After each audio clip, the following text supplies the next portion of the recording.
Bismillahirrahmanirrahim. Assalamualaikum warahmatullahi wabarakatuh.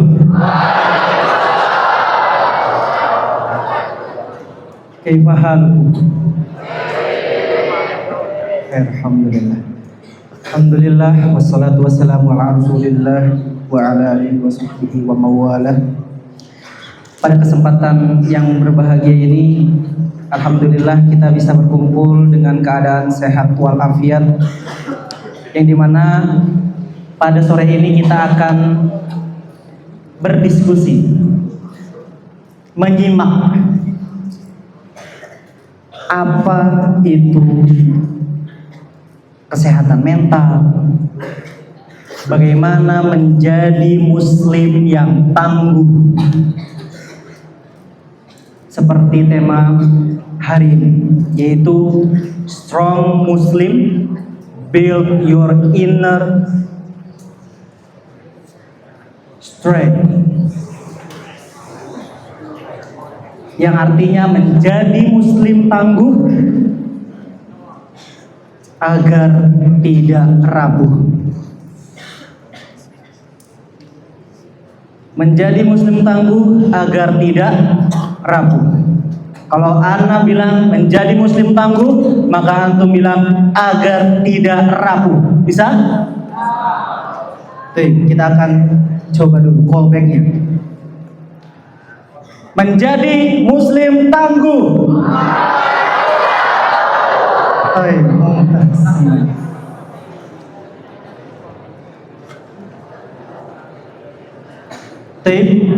Di depan kita sudah hadir pemateri. Beliau sebagai pengkaji pendidikan akil balik berbasis keluarga Qurani, yaitu Ustadz Agus Fadillah Sandi SHMAG. Beliau pernah berpendidikan S1 jurusan hukum di Universitas UI ya, UI Jogja sudah. Universitas Islam Indonesia. Universitas Islam Indonesia Yogyakarta. Dan beliau melanjutkan S2 lagi. Seperti ini. Alhamdulillah. Sebelum kita masuk ke inti acara, Anda ingin memberikan pertanyaan pemantik. Bagaimana cara kita menjadi kuat atau tangguh? Ada yang bisa menjawab? Ya. Apa? Olahraga. Ada lagi? Berdakwah. Ada lagi sebelah sini? Mengaji. Baik, semua jawaban antum akan divalidasi oleh Ustadz Agus Fadillah. Maka tolong antum simak dan dengarkan apa saja materi yang akan dipaparkan oleh Ustadz Agus. Baik, kepada tempat dan waktunya saya persilakan Ustadz Agus Fadillah. Jazakumullah khair. Bismillahirrahmanirrahim. Assalamualaikum warahmatullahi wabarakatuh.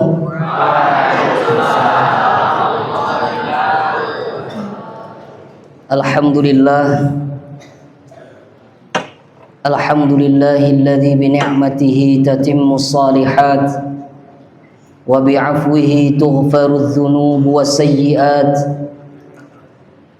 wa bi karamihi tuqbalul 'ataya wal qurbat.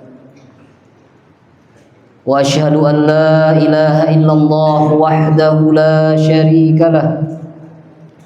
Wa asyhadu anna Muhammadan 'abduhu wa rasuluh. Allahumma salli wa sallim wa barik ala nabiyyina Muhammad wa ala alihi wa sahbihi wat tabi'in wa man tabi'ahum bi ihsanin ila yaumiddin. Allahumma inna nas'aluka ilman nafi'an wa rizqan thayyiban wa amalan mutaqabbalan. Allahumma la sahla illa ma ja'altahu sahla wa anta taj'alul hazna idza syi'ta sahla. Allahumma ij'al jam'ana hadza jam'an marhuma wa tafarraqana min ba'dihi tafarruqan ma'suma ya rabbal alamin. Kaifa halukum ya ikhwani? La'allakum bisihhatin wal afiyah zahiran wa batinah. Wa ana akhukum fillah Agus Fadilah Sandi. Ana ji'tu min Medan.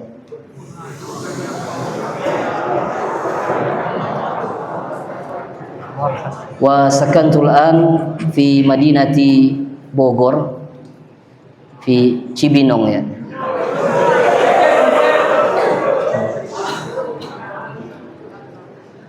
Wa qabla kulli syai' nahnu ikhwah fillah. Jazakumullah khairan ya Ustaz ala hadhil fursah thayyibah. Di kesempatan yang berharga ini kita akan membahas satu tema penting, yakni strong Muslim, build your inner strength. Bagaimana kita menjadi seorang muslim, seorang mukmin yang kuat dengan membangun, menguatkan fondasi kekuatan dari dalam diri kita. Kita menjadi seorang mukmin, seorang pribadi yang kuat karena kekuatan dari dalam diri, bukan dari validasi orang lain. Kita menjadi orang yang kuat karena kita punya keyakinan diri yang kuat, bukan berharap tepuk tangan orang yang banyak. Maka dari itu ikhwah fillah, kita akan membahas satu tema penting ini yang semoga Allah mencurahkan rahmatnya sebagaimana curahan hujan pada sore ini. Allahumma shayyiban nafi'ah. Tidak hanya tetesan hujan yang membasahi bumi, tapi hidayah dan taufik yang menyentuh hati kita. Teman-teman yang berbahagia, ada di antara antum yang pernah ngerasa down, ngerasa futur ada? Ada. Ada yang pernah ngerasa capek hidup? Coba ngacung siapa yang capek belajar? Liatin liatin. Pernah ya? Ngerasa capek hidup pernah ya? Ngerasa gampang down? Baik. Begitulah realita anak muda sekarang, teman-teman. Berdasarkan data National Adolescent Mental Health Survey yang dilakukan sejak tahun 2022, di sana menerangkan setidaknya 1 dari 3 anak muda usia 10 sampai 17 tahun itu mengalami gangguan mental. 1 dari 3 usia 10 sampai 17. Antum semua yang ada di sini usianya antara 10 sampai 17, benar? Coba angkat tangan yang usianya 10 sampai 17. Semuanya? Atau ada yang sudah 19 tahun? Ada? Usia mah 17 Ustaz, tapi penderitaan udah serasa 25. Ternyata teman-teman, ini fakta anak muda di luar sana. Saya yakin di pondok Minhajul Haq ini tidak. Sepakat? Kalau Anda bilang sepakat, jawabnya setuju ya. Nah, begitu juga sebaliknya. Setuju? Nah, ini yang nggak konsen nanti ikut ke depannya. Sepakat? 1 dari 3 anak muda itu mengalami gangguan mental. Terlihat kuat di luar, rajin nge-gym, otot terbentuk, six pack. Tapi ternyata gagal setoran, baper. Kesenggol teman, nelpon ayah.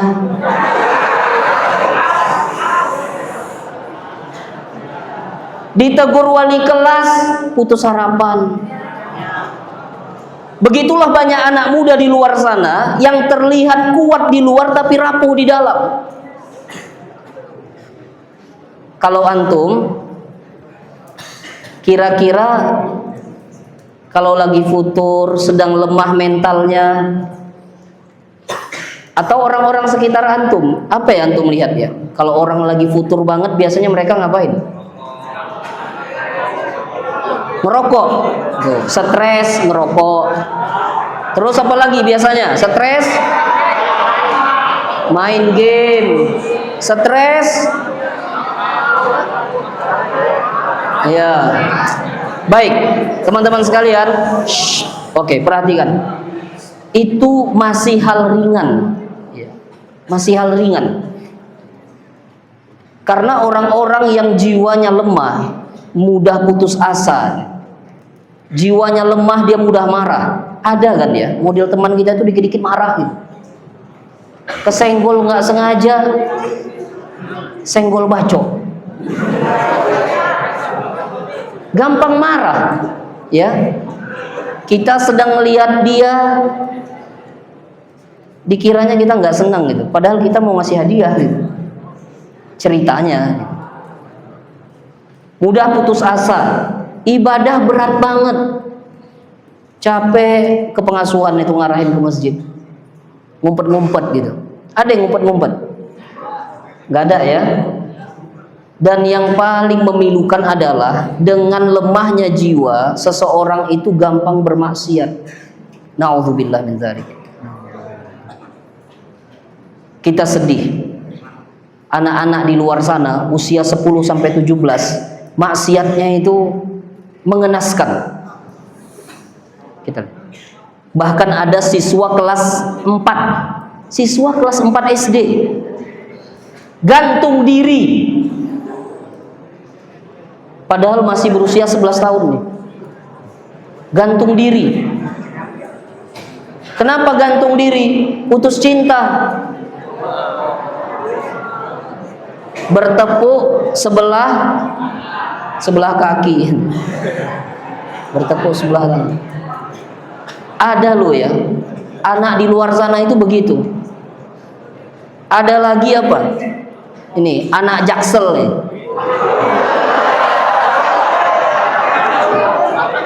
Anak di Jaksel itu ngapain? Dia bunuh ayah dan neneknya. Satu keluarga ditikam saat tidur. Sedang tidur malam, sedang menikmati mimpi, dia ambil pisau, dia tikam ayahnya, dia tikam neneknya, dia serang ibunya. Untung ibunya melarikan diri. Itu pun ibunya keluar rumah melarikan diri dalam keadaan berlumuran darah. Ada loh anak di luar sana yang karena gangguan mentalnya, karena jiwanya sangat rapuh, saking keselnya dia tega. Ustadz, ini mungkin karena anak laki-laki, Ustadz.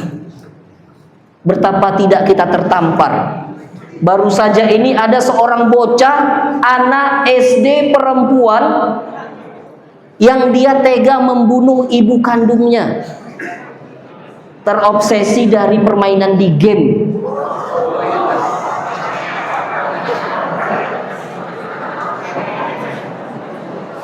Ini yang main-main game, taubatlah kepada Allah.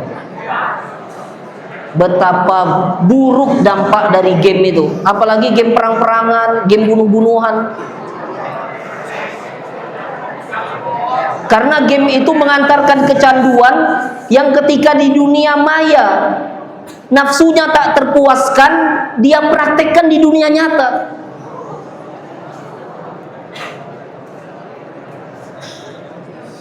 Maka dari itu teman-teman yang berbahagia, kita ingin tahu kenapa sih mental seseorang itu cepat rapuh, lemah.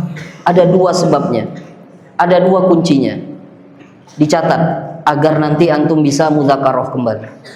Yang pertama adalah karena mereka memiliki emosi yang tak terkendali. Mereka memiliki emosi yang tak terkendali. Sudah fitrahnya semua orang punya emosi. Semua orang punya potensi marah, semua orang punya potensi syahwat. Tapi ada orang yang potensinya itu, syahwatnya itu nggak dikendalikan. Ketika dia tak mampu mengendalikan, akhirnya jiwanya lemah, rapuh. Sebab yang kedua adalah karena dia menjalani hidup ini nggak punya tujuan. Dia menjalani hidup ini ibarat air mengalir saja. Kalau air mengalir ke sungai dia sampai sungai, kalau air mengalir ke comberan dia masuk comberan, kalau air masuk ke got dia masuk ke got, nggak punya tujuan hidup. Setiap antum tanya diri masing-masing, apakah emosi antum terkendali? Terkendali? Yang terkendali ngacung.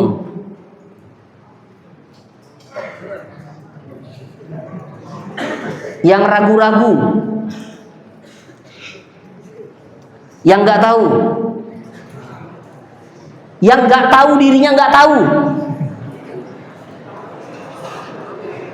Teman-teman sekalian, emosi tak terkendali. Yang kedua, dia tak memiliki tujuan hidup. Sudah tahu apa tujuan hidup antum? Sudah tahu?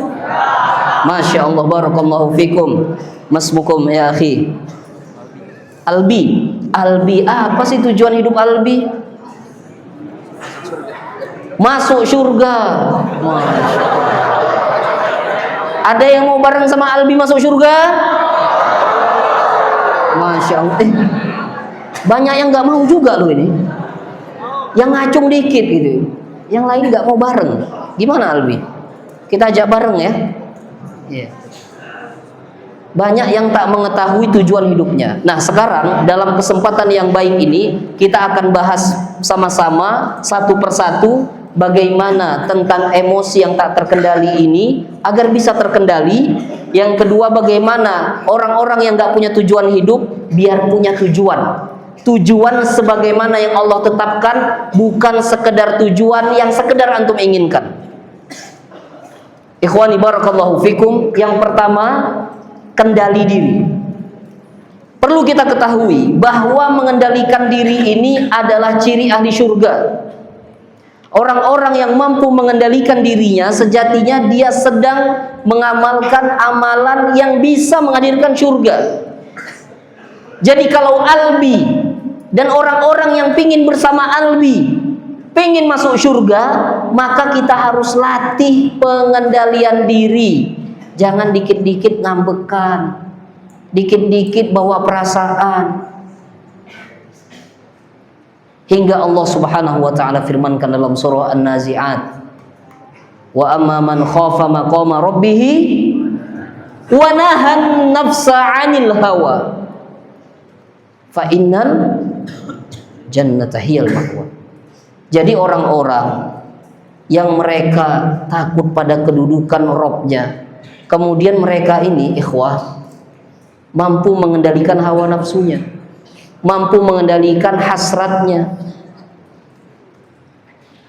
Karena kalau kita mengikuti hawa nafsu ini, berarti kita diperbudak oleh hawa nafsu. Hawa nafsu kita pengen tidur ya. Hawa nafsu pengen waktu kajian nggak nulis dia. Orang yang bisa mengendalikan diri, dia tahu malas banget nulis ini, tapi dia milih nulis.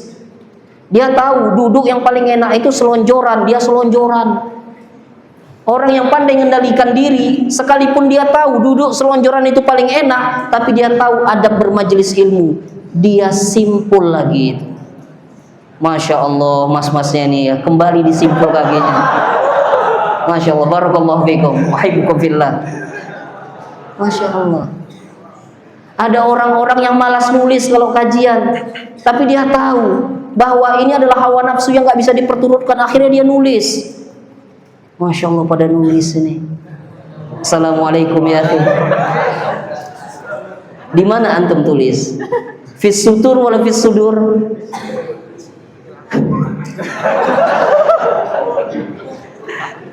Masya Allah. Jadi teman-teman sekalian, kita tidak bisa hidup sekedar memperturutkan hawa nafsu. Kita bukan binatang. Kita bukan hewan yang hidup semau kita, tidak. Allah berikan kita akal. Orang yang tak menggunakan akalnya, dia ini adalah ahli neraka. Hingga dalam Quran surah Al-Mulk, Allah berikan sifat ahli neraka itu apa? Ketika dia sudah masuk neraka, mereka menyesal. Wa qalu law kunna nasma'u aw na'qilu. Sekiranya dulu kami itu dengar dan berakal, niscaya kami nggak masuk neraka. Tapi banyak orang yang mau dengar tapi nggak mau berakal, memperturutkan hawa nafsu senantiasa. Akhirnya fi ashabis sa'ir. Jadi teman-teman, kita harus kendalikan hawa nafsu kita. Enggak semua yang kita mau harus kita paksakan. Maka kita perlu bekal apa? Yang pertama, lihat bekal apa? Baca. Bekal iman. Yang kedua, bekal ilmu. Yang ketiga, sama-sama baca. 1, 2, 3. Ini bekal kita. Kalau kita ingin bisa mengendalikan hawa nafsu kita, mengendalikan jiwa kita, kita butuh iman. Maka lakukanlah hal-hal yang bisa menambah keimanan kita. Ibadah, baca Al-Quran, dan lain sebagainya. Begitupun bagaimana kita berusaha untuk belajar. Dengan kita belajar, kita tahu, oh ternyata membunuh orang itu nggak boleh, sehingga kita tidak membunuh orang. Kita tahu menghujat orang lain tidak boleh, sehingga kita tidak menghujat. Kita tahu menghibahi orang tidak boleh, kita tidak menghibah. Kita tahu mengambil barang yang bukan hak kita tidak boleh, kita tidak mencuri. Ini semua butuh bekal iman, ilmu, dan amal yang kita lakukan. Ini poin yang pertama, emosi yang tak terkendali. Dengan bekal ini insya Allah kita bisa mengendalikan emosi kita agar kita tidak menjadi muslim yang rapuh. Sebaliknya kita berharap menjadi muslim yang tangguh. Ikhwani barakallahu fikum. Yang kedua adalah tentang tujuan hidup. Banyak orang yang tidak tahu tujuan hidupnya. Ya, malah contekan. Antum tujuannya apa? Anak ikut dah. Antum setelah ini mau kuliah kemana? Kayaknya enak juga ke situ. Ayo dah bareng-bareng. Nggak tahu tujuan hidupnya. Satu makalah mengatakan, rahimallahu mra'an arafa qadra nafsihi. Sungguh Allah merahmati seseorang yang mengetahui kadar dirinya. Dia tahu tujuan hidupnya, dia tahu hakikat dirinya. Jadi jangan sampai kita nggak tahu. Ya.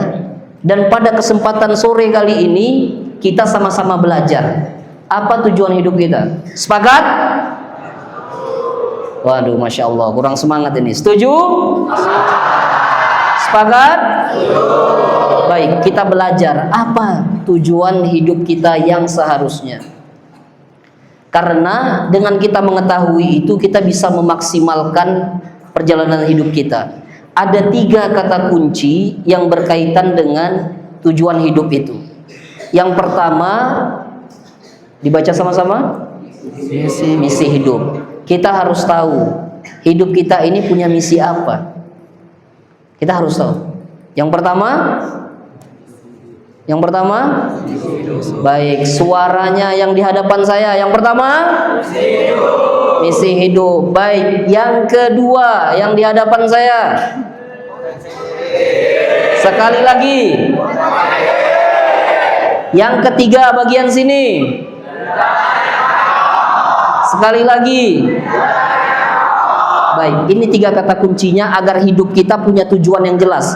Yang pertama, kita tahu misi hidup kita ini apa.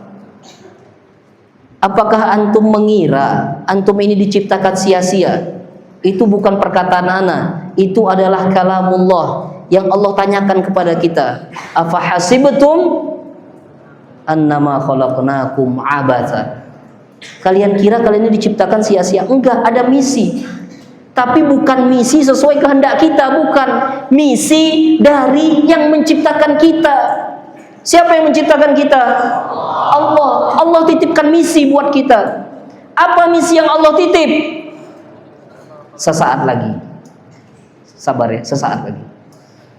Yang kedua, kita harus tahu juga potensi diri, supaya kita tahu bahan bakar yang bisa kita gunakan untuk menempuh misi ini. Baru yang terakhir, yang ketiga, kita jalani dengan itqon, jalani dengan optimal, sungguh-sungguh. Tadi ba'da subuh Ustadz berangkat dari Cibinong Bogor menuju Purwakarta ini.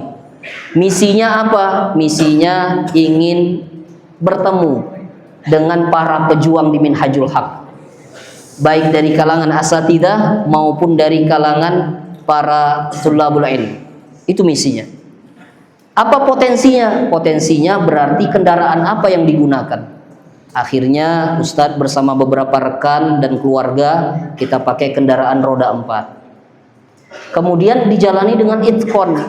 Ya kalau memang tujuannya ke Minhajul Haq, berarti pakai mapsnya diarahkan ke Minhajul Haq. Jangan sampai ke minhaj yang lain, nanti nggak nyampe, kan gitu. Benar Ustaz ya? Sepakat? Setuju. Setuju? 3 ini penting. Nah sekarang bagaimana hal ini perlu kita amalkan dalam kehidupan kita ini. Antum mau jalan-jalan, di sini ada tempat apa Ustaz, di puncak itu yang hutan pinus Ustaz, namanya apa? Ujung aspal. Ujung aspal. Misinya ke ujung aspal, mau melihat sunset apa sunrise? Nggak kelihatan? Oh nggak kelihatan. Sunlight. Kemudian apa yang potensi yang kita gunakan? Apakah jalan kaki? Apakah kayang? Apakah naik kendaraan? Terus dijalaninya benar nggak ke arah sana? Jangan-jangan tujuannya mau ke ujung aspal malah ke ujung damkar. Beda tujuan. Baik, sekarang kita lihat apa misi hidup yang Allah titipkan kepada kita. Kalau kita perhatikan di dalam kalamullah, Allah Subhanahu wa taala menitipkan kepada kita yang hidup di muka bumi ini dengan 3 visi ini yang harus kita jadikan sebagai tujuan hidup kita. Jangan sampai hanya salah satu atau hanya 2, 3-tiganya. Yang pertama adalah fungsi atau misi beribadah kepada Allah. Inilah penghambaan total yang harus kita lakukan. Dan Allah Subhanahu wa taala firmankan, "Wa ma khalaqtul jinna wal insa illa liya'budun."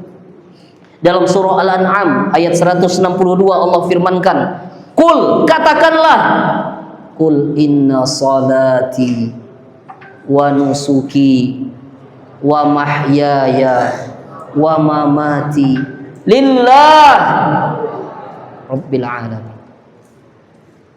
Jadi jangan sampai hidup antum untuk antum. Hidup kita ini untuk Allah, sholat kita untuk Allah, ibadah kita untuk Allah, bahkan wafatnya kita untuk Allah. Sepakat Mas? Setuju? Masya Allah. Sudah bergeser kopi ya, makin berat beban rasanya. Nah, teman-teman yang berbahagia, yang pertama adalah misi ibadah.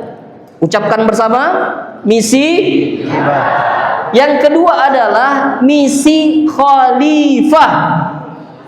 Qulu jama'atan. Misi khalifah. Kita diciptakan oleh Allah di muka bumi ini tidak sekedar mengurusi perut kita, tidak sekedar mengurusi rumah kita, tidak. Ada amanah yang lebih besar, yaitu menjadi CEO. Bukan sembarang CEO, bukan sekedar CEO corporate atau company, tapi CEO of earth, CEO bumi, teman-teman. Maka seorang muslim, seorang mukmin harus punya prinsip hidup ainama waqa nafa. Dimanapun kaki diinjak, dimanapun dia berada, dia bisa memberikan manfaat. Jangan sampai kehadiran kita membuat gelisah orang. Ada nggak tuh kalau teman lagi izin pulang, kita senang, alhamdulillah dia pulang ya. Atau ada nggak teman yang begitu sudah mulai datang kita rindukan, Masya Allah, antum kemana aja sih? Yuk coba semuanya angkat tangan kanannya, angkat tangan kanannya. Baik, angkat tangannya semua, peregangan nih. Nulisnya udah banyak nih ya, ini udah 10 halaman, 20 ya, Masya Allah. Baik, sekarang turunkan ke sebelah kanan, pijat pundak temannya. Yuk, sama-sama bilang, sohib. Yuk, jadi muslim kuat. Oke, yuk sekarang tangan kirinya. Yuk, tangan kiri. Yuk, mas yang di belakang, Masya Allah. Mas, oke. Tangan kiri mas. Yuk, tangan kiri mas. Yuk, diangkat semua. Yuk, sama-sama pegang pipinya. Jangan pipi teman antum. Astagfirullah, ini nggak tahu instruksinya. Baik, teman-teman sekalian, yang pertama misi apa? Ibadah. Yang kedua misi khalifah. Jadikan keberadaan kita bisa bermanfaat. Yang ketiga adalah misi rahmat. Misi rahmat. Ada yang namanya rahmat? Ternyata rahmat memiliki nama sesuai misi hidup yang Allah titipkan. Wa ma arsalnaka illa rahmatan lil alamin. Ikhwani barakallahu fikum, 3 misi ini. Jadi jangan sampai kita hidup hanya pakai misi kemauan kita. Antum boleh setelah ini kuliah, tapi pikirkan apakah kuliah antum membawa manfaat buat bumi ini, membawa manfaat buat orang banyak, atau sekedar untuk keren-kerenan diri sendiri. Jangan sampai kita menjalani hidup yang memuaskan diri kita saja, tapi harus mampu memenuhi misi yang Allah titipkan. Ikhwani barakallahu fikum. Yang kedua adalah mengetahui potensi, menggali bakat dan minat. Sama-sama baca, menggali bakat dan minat. Baik, ada yang tahu beda bakat dan minat? Coba angkat tangan. Ada yang tahu?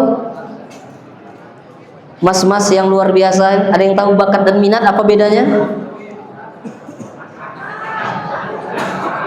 Mas kakinya mas. Oke, baik, jazakumullah khairan.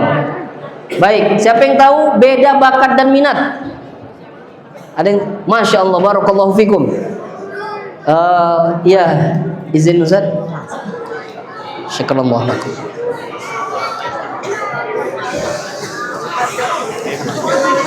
Umar, pagi. Qulu Masya Allah. Apa beda bakat dan minat?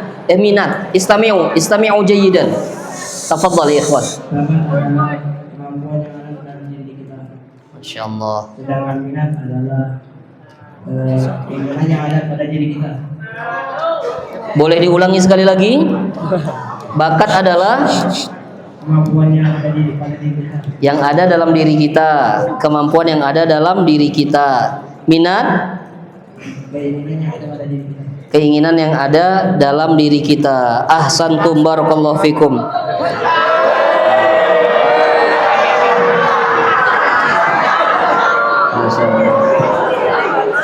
Baik, uktubu, catat ya. Bakat itu adalah Apa? kemampuan bawaan, dari dalam diri, ya.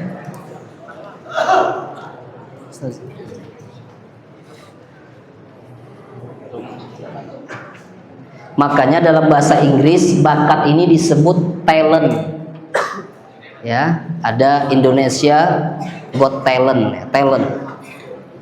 Atau dalam bahasa Arab biasa dikenal dengan mauhubah, mawahib. Tayyib. Jadi itu sesuatu yang kita bawa, kemampuan yang memang kita membawa potensi itu. Sedangkan minat itu adalah kecenderungan kita. Itu minat, kecenderungan kita. Apa minat? Kecenderungan kita. Itu minat. Makanya dalam bahasa Inggris disebut minat itu adalah passion. Apa? Passion. Baik, teman-teman sekalian, apa bedanya? Kalau bakat itu cenderung permanen, dia nggak berubah, dia bawaan. Tapi kalau minat, dia cenderung berubah, dipengaruhi lingkungan. Kita akan buktikan bagaimana minat orang itu berubah-ubah. Antum yang ada di pondok ini, ada nggak yang punya minat sepak bola? Ada? Ada? Nggak? Ada ya? Ada, baik. Boleh disebutkan apa saja sih minat santri MH? Apa? Futsal. Oke, terus? Badminton. Tenis.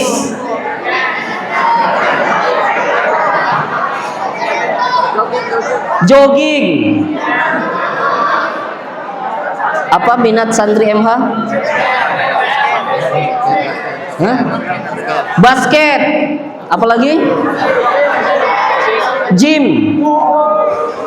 Oke, baik. Ustadz mau tanya, apakah di sini ada lapangan futsal? Apakah di sini ada lapangan basket? Apakah di sini ada fasilitas gym?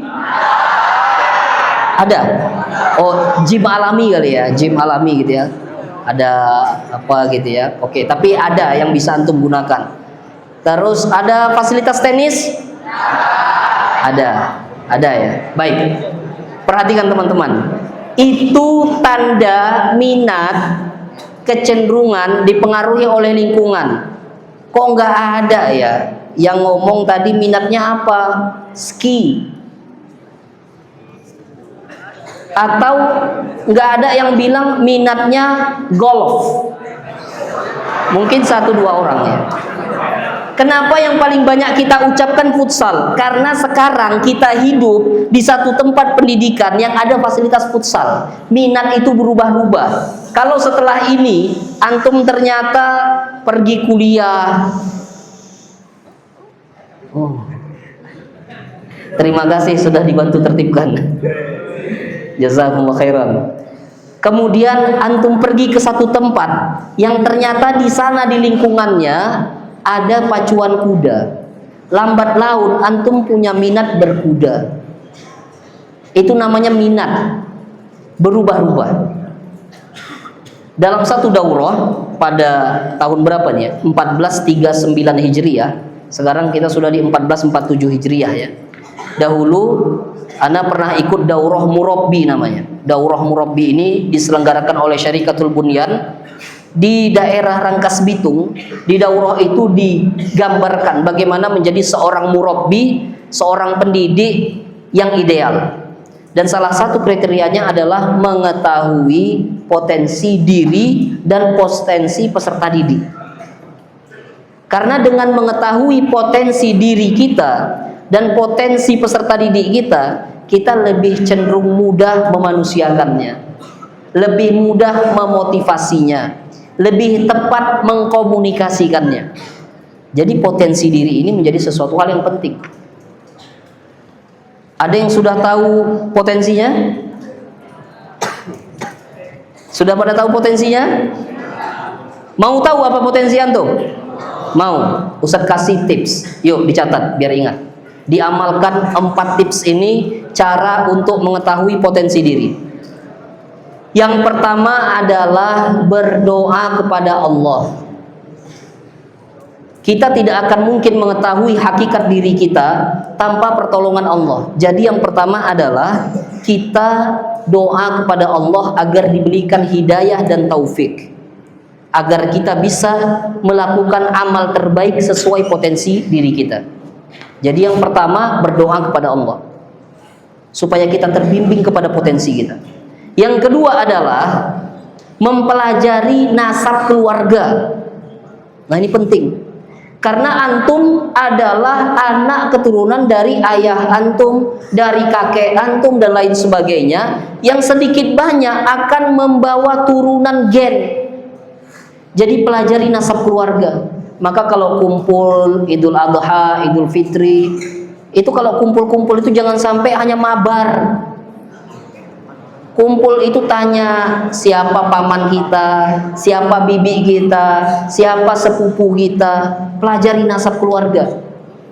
Yang dengan itu akan mendapatkan khazanah pengetahuan tentang bagaimana potensi keluarga besar antum. Karena kita ini sedang membangun peradaban, bukan sekedar rumah tangga yang satuan, tapi rumah tangga besar yang bernama peradaban. Sebagaimana Nabi Ibrahim yang berdoa untuk anak keturunannya. Seorang nabi punya anak keturunan nabi, dan seterusnya. Cara yang ketiga untuk mengetahui potensi diri ini adalah dengan terus melakukan aktivitas. Kul kullu ya'malu ala syakilatih. Karena orang itu semakin dia melakukan, dia akan terbimbing pada potensi dirinya. Ketika antum terus lakukan, antum akan bisa menilai, oh ini aku memang nggak bisa. Oh, yang ini aku cenderung lebih mudah melakukannya. Maka lebih banyak harus aktif. Jangan jadi orang yang pasif, diberi kerjaan menolak. Ayo kamu coba ini. Ah, kayaknya enggak, Ustaz. Coba yang ini, enggak, Ustaz. Kayak yang ini, enggak, Ustaz. Kayaknya bakat anak enggak semua, Ustaz. Ah, ini masalah ini. Jadi tips yang ketiga adalah dengan cara memperbanyak amal, beraktivitas. Dicoba. Ada kesempatan di MH, lomba MHQ ikuti, lomba pidato ikuti, ada cabang olahraga diikuti. Sehingga dengan banyak aktivitas itu antum bisa mengukur kadar diri antum. Yang terakhir, yang keempat adalah dengan cara mempelajarinya. Mempelajarinya dengan apa? Dengan metode ilmiah. Sekarang ini kalau ingin tahu potensi diri kita, kita bisa ke psikolog misalnya. Kita ke psikolog, ada asesmen-asesmen, pertanyaan-pertanyaan. Halo. Masya Allah. Baik, teman-teman, tanya ke psikolog, melakukan asesmen, itu bisa. Atau ada banyak macam ragam tes sekarang. Ada tes lewat CT scan, lewat fingerprint scan, dan lain sebagainya. Metode-metode ilmiah yang digunakan untuk mengetahui potensi diri kita. Karena untuk mengetahui potensi diri kita itu adalah sesuatu yang sangat berharga, yang dengannya antum akan lebih punya kekuatan menjalani misi yang Allah titipkan tadi. Kita ini butuh ngambil peran, ya. Jika Islam ini ibarat bangunan megah yang kokoh ini, nggak mungkin semuanya jadi tukang semen. Butuh ada yang mensuplai batu, butuh ada yang jadi arsitek, butuh ada yang jadi tukang karpet. Setiap kita butuh mengambil keping bangunan peradaban. Maka dari itu kita harus tahu potensi diri kita apa. Jangan sampai kita hanya menjadi penikmat, hanya jadi penonton. Kita harus ngambil bagian dalam kepingan bangunan peradaban ini. Maka ketahui potensi antum dengan 4 cara tadi. Yang terakhir adalah dengan metode ilmiah. Sepakat? Setuju? Mas yang di belakang setuju, Mas? Sepakat? Ada berapa cara tadi, Mas? Ada berapa cara? Ada berapa cara? 4 ya. Sip. Silahkan bungkus, catat, yuk biar ingat ya. Nah, sekarang kita bahas yang terakhir, itqon, totalitas. Antum sudah tahu sekarang misi hidup antum. Misi hidup kita ada berapa? Ada 3. Misi yang pertama ibadah, yang kedua khalifah, yang ketiga rahmat. 3 misi. Kemudian kita tahu, kenali potensi diri kita. Cara mengenali potensi diri ada berapa? Ada 4. Dan sekarang terakhir, bagaimana kita agar bisa menjalani potensi menuju misi itu dengan totalitas, dengan itqan, yang dalam hadis Nabi Shallallahu Alaihi Wasallam sabdakan, Innallaha Taala yuhibbu idza amila ahadukum amalan ayyutqinahu. Sesungguhnya Allah Ta'ala mencintai apabila salah seorang kalian beramal, ia melakukannya dengan totalitas, dengan baik. Ayyutqinahu, itqan namanya. Apa mas namanya mas? Ya, yang qadul basor, yang qadul basor. Nah, apa mas namanya mas? Itqan. Mumtaz, barakallahu fiik. Sini mas, sini maju ke depan. Saya mau kasih hadiah, sini. Sini mas, maju ke depan mas. Nah. Apa mas namanya? Itqan. Mumtaz, barakallahu fiikum. Namanya itqan. Bagaimana ikhwani fillah agar kita bisa itqan?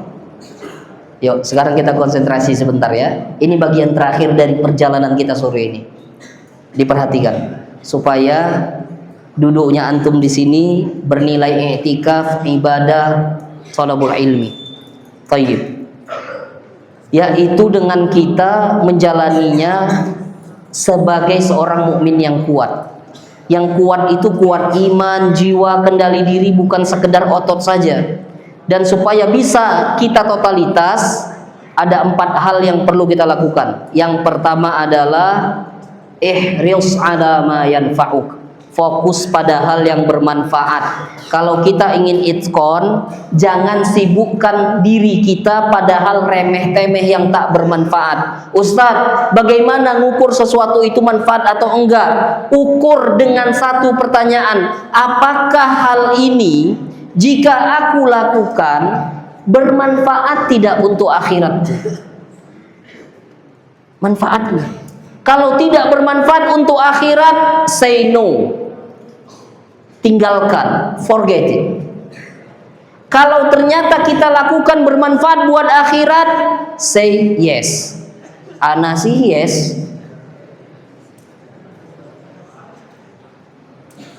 Do it. Lakukan. Antum duduk di sini menuntut ilmu, bermanfaat tidak buat akhirat, maka duduklah. Yes atau no? Yes, oke. Kita nongkrong di pinggir jalan sambil ngerokok.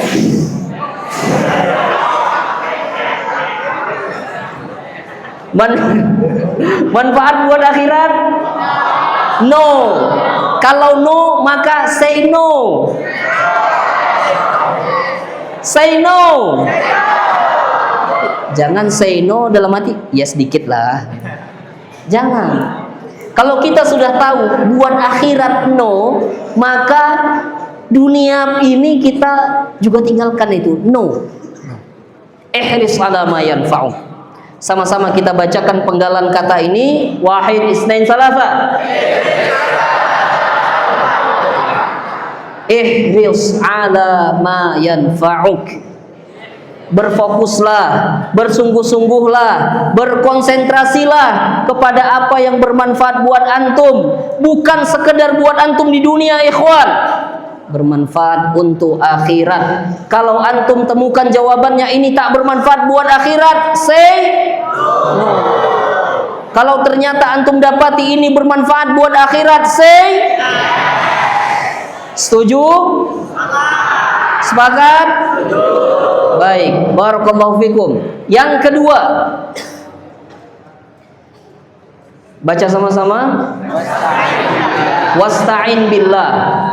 Kalau kita ingin totalitas menjalani sesuatu, jangan mengandalkan diri antum, jangan mengandalkan orang tua antum, jangan mengandalkan harta benda antum, tapi andalkan satu-satunya Allah. Wasta'in billah. Wasta'in, bergantung kepada Allah. Jangan bergantung ke selain Allah. Tidak ada hal yang lebih mengecewakan daripada berharap kepada manusia. Tak ada yang lebih mengecewakan dalam hidup ini kecuali berharap kepada manusia.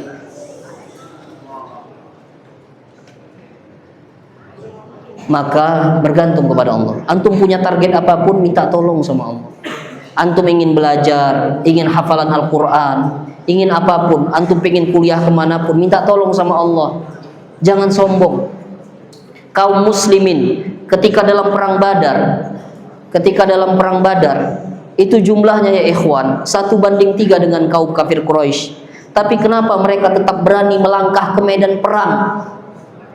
Karena mereka bergantung kepada Allah, bukan bergantung kepada diri mereka. Mereka yakin Allah pasti bantu. Karena mereka sedang berjuang di jalan Allah, Allah pasti bantu. Maka bergantung kepada Allah. Antum semua di sini belajar ilmu syar'i. Allah senang atau tidak? Jadi kalau Allah senang, yakinlah Allah pasti bantu antum. Tapi antum harus rendah hati dengan cara minta pertolongan Allah, doa kepada Allah. Coba yang antum hadir semua di sini, Ustaz tanya, siapa yang ingin ke tanah suci? Siapa yang ingin segera umroh? Siapa yang ingin segera naik haji? Mas-mas bagian sini nggak kepengen, mas? Pengen nggak, mas? Angkat tangan dikit, mas. Yo, yang pengen umroh, mas.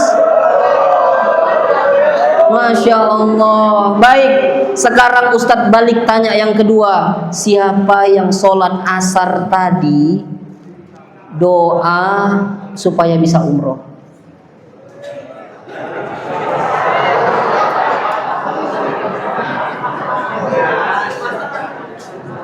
Seringan, segratis doa saja kita tak lakukan. Hajat begitu tinggi, usaha sangat lemah. Sekedar mengangkat tangan, sekedar melirihkan doa dalam sujud antum pun antum tak mampu. Katanya mau umroh, katanya mau kuliah ke Madinah, katanya pingin hafal Quran. Kenapa tak panjatkan kepada Allah? Kenapa enggak bergantung kepada Allah? Terus antum umroh pakai apa? Sekedar mengandalkan duit, sekedar mengandalkan rezeki orang tua antum. Yang rezeki orang tua antum Allah Ar-Razzaq, Allah yang kasih rezeki. Yang uang itu atas izin Allah sampai kepada antum. Ayolah bergantung pada Allah, teman-teman. Jangan bergantung kepada diri kita yang lemah. Gantungkan mimpi antum kepada Allah. Gantungkan cita-cita antum kepada Allah. Jangan sampai kita yang katanya pingin ini, pingin itu, sekedar mengangkat tangan pun tak mampu.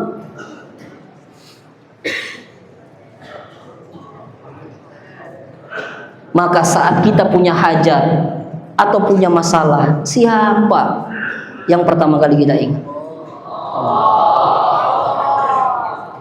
Sepakat? Setuju?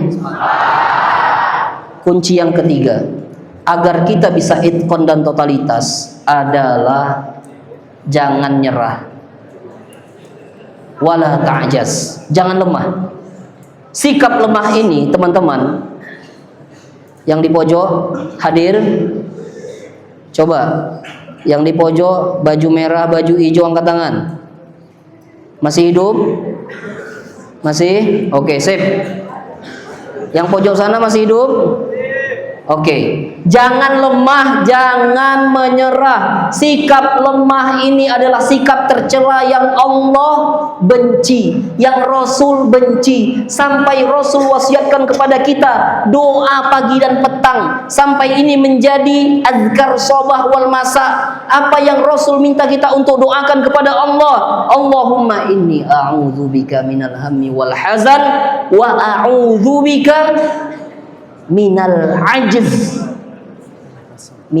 ajzi wal kasali. Ya Allah, aku berlindung kepadamu dari sikap lemah. Apa lemah itu? lemah niat, lemah tujuan, lemah keyakinan, lemah usaha. Usahanya udah kuat, tapi imannya lemah. Usaha udah kuat, tapi doanya lemah. Doanya udah kuat, usahanya nggak ada. Kita berlindung kepada Allah tiap pagi dan petang. Rasul minta kita doa, doa wahai umatku. Pingin nggak ketemu dengan Rasulullah di surga? Pingin nggak kita mendapatkan syafaat Rasulullah? Amalkan ya ikhwan. Doa kepada Allah. Allahumma inni a'udzubika minal hammi wal hazan wa a'udzubika minal ajz. Minal ajz. Minal ajzi wal kasali. Apa doanya, Mas? Seakan-akan sakaratul maut tiba ya. Gimana, Mas? Minal hammi wal hazani wa a'udzubika minal ajzi. Ini Mas, saya undang ke sini Mas, di sini. Sebentar Mas. Sini. Sini Mas. Berdiri. Nah, saya undang. Mas. Nah, udah duduk sini Mas. Nah, duduk sini. Barakallahu fiik. Wala ta'jaz, jangan lemah. Jangan lemah. Doa ya. Tadi teman antum sudah contohkan, Allahumma inni a'udzubika minal hammi wal hazan wa a'udzubika minal ajzi wal kasal. Syarat yang ketiga, jangan menyerah, jangan lemah. Yang terakhir, dan ini sebagai penutup, yuk dicatat. Sudah lengkap catatannya? Masya Allah, barakallahu fikum. Yang terakhir adalah ridho kepada takdir. Nah ini dia. Antum sudah punya fokus yang jelas. Antum sudah bergantung kepada Allah. Antum sudah serius, tidak malas-malasan. Apapun yang terjadi, siap Mas? Siap ya? Apapun yang terjadi Mas, apapun yang terjadi, maka ridholah pada takdir. Ridho pada takdir. Apapun yang terjadi, setelah kita bergantung kepada Allah, setelah kita usaha, ridho pada takdir Allah. Karena takdir Allah adalah yang terbaik. Apa yang kita inginkan itu hanya berdasar ilmu kita yang dangkal.